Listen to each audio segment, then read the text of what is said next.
Order! Order! You are an incorrigible delinquent at times. Behave yourself, man!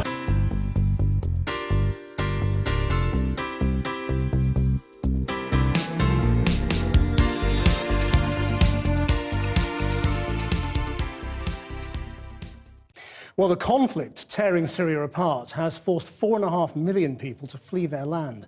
Today, they were at least promised more financial help, as world leaders meeting in London pledged more than £7 billion to tackle the refugee crisis.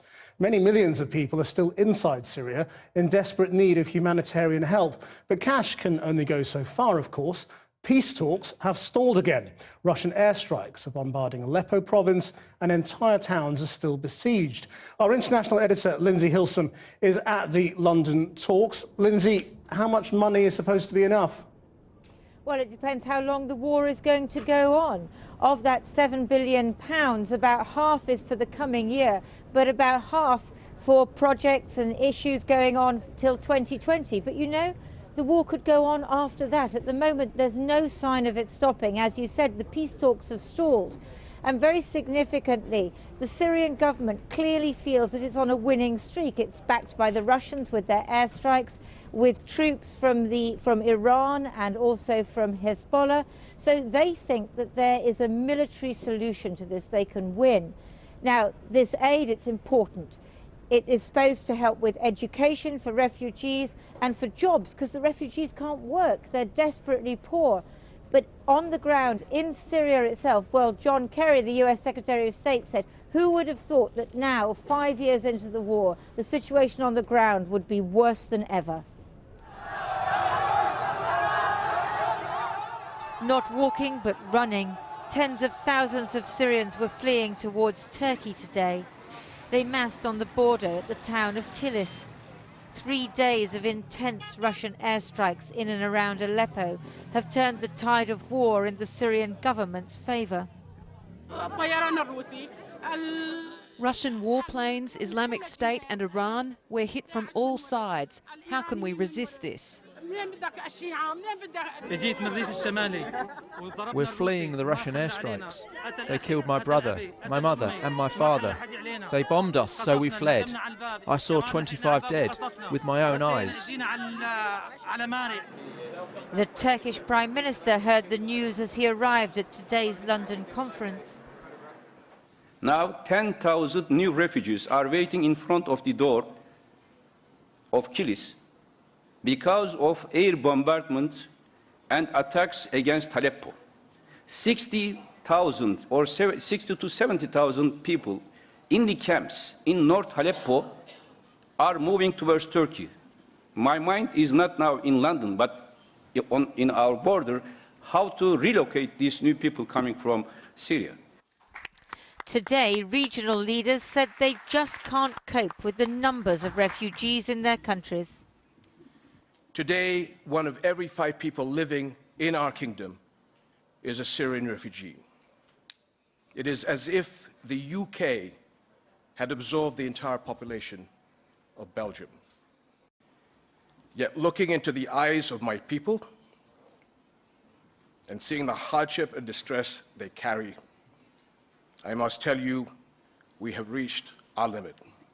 Soon, Lebanon will no longer be able to contain an eruption that could involve further migration to distant shores, destabilization, and evolved security threats. This conference should represent a shift in the international response to the crisis. Time is running out. Amongst the conference participants, Nobel Peace Prize winner Malala Yousafzai, stressing the importance of refugee education.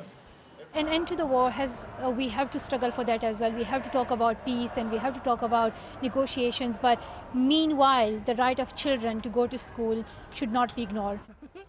Refugees in Lebanon and elsewhere need jobs too. Donors today accepting that what's needed is long-term help, not stopgap measures, because this war isn't ending this year or next. Today's conference has seen the largest amount of money ever raised in one day in response to a humanitarian crisis, with well over $10 billion pledged. It was, he said, a day of hope. Not for those massed on the Turkish border, wondering if they'll be allowed in. In Nubul, near Aleppo, Syrian government supporters were loosing off celebratory gunshots. By taking this town, government troops have cut the rebel supply line from Turkey, a major victory. Russian airstrikes have changed this war. The Syrian government believes it can win now. Peace talks have stalled. And what they want is military victory, whatever the cost to the Syrian people. Lindsay Hilson reporting. Well, earlier I spoke to the International Development Secretary, Justine Greening, outside the conference. As you'll be able to hear, there was a bit of protest going on behind her. I started by asking whether the aim is now actually to keep Syrian refugees in the region. I don't think that's at all the right way to look at that, John. What we're doing here today is making sure that we can support people to do what their first choice is, which is to stay close to their family and to stay in the region that's fundamentally their home. Well, I mean, if we take specific cases like Lebanon and Jordan, who are, after all, carrying the brunt of this, the difficulty surely is that to keep people where they want to be, you've got to give them work. And the work permits in Lebanon, for example, cost $200 per worker. You've also got to pay a registration fee, and these are sums they do not have and cannot pay. Enabling refugees to work is something that's been extremely difficult. So countries like Lebanon, like Jordan and Turkey are prepared to say, we'll let refugees work legally. That's a huge step forward. And in return, though, this conference is going to mobilise all of the funding to make sure that there are the job opportunities so that they can better support themselves. So the root of that is you are actually going to pay Jordan compensation for having refugees, large sums. You're going to pay Lebanon large sums, and the refugee will not have to pay in order to work. At the moment, the humanitarian system is a bit like a hospital that's only got an accident and emergency department, and what we need to do is deal with the reality that people who are refugees don't just go home in a few weeks' time, and in the meantime they do need things like getting their children into school, and they do need the chance to be able to work, and that's why we're right to be working much more closely now with countries like Lebanon, Jordan and Turkey to help them cope with the refugees that they're hosting. Now, in the meantime, if we can't stop the bombing, they will not stop coming, whatever we do in the region.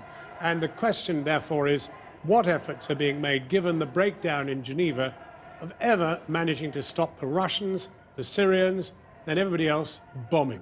The only long-term solution to the crisis that we are trying to face up to today is peace and reaching a peaceful transition. Unfortunately, for countries like Russia, they're actually taking us further away from that through bombing moderate opposition forces. What we need to do is get people back round the table to work out how we can transition to a Syria that's peaceful, that's not run by President Assad, and that can steadily start to rebuild itself.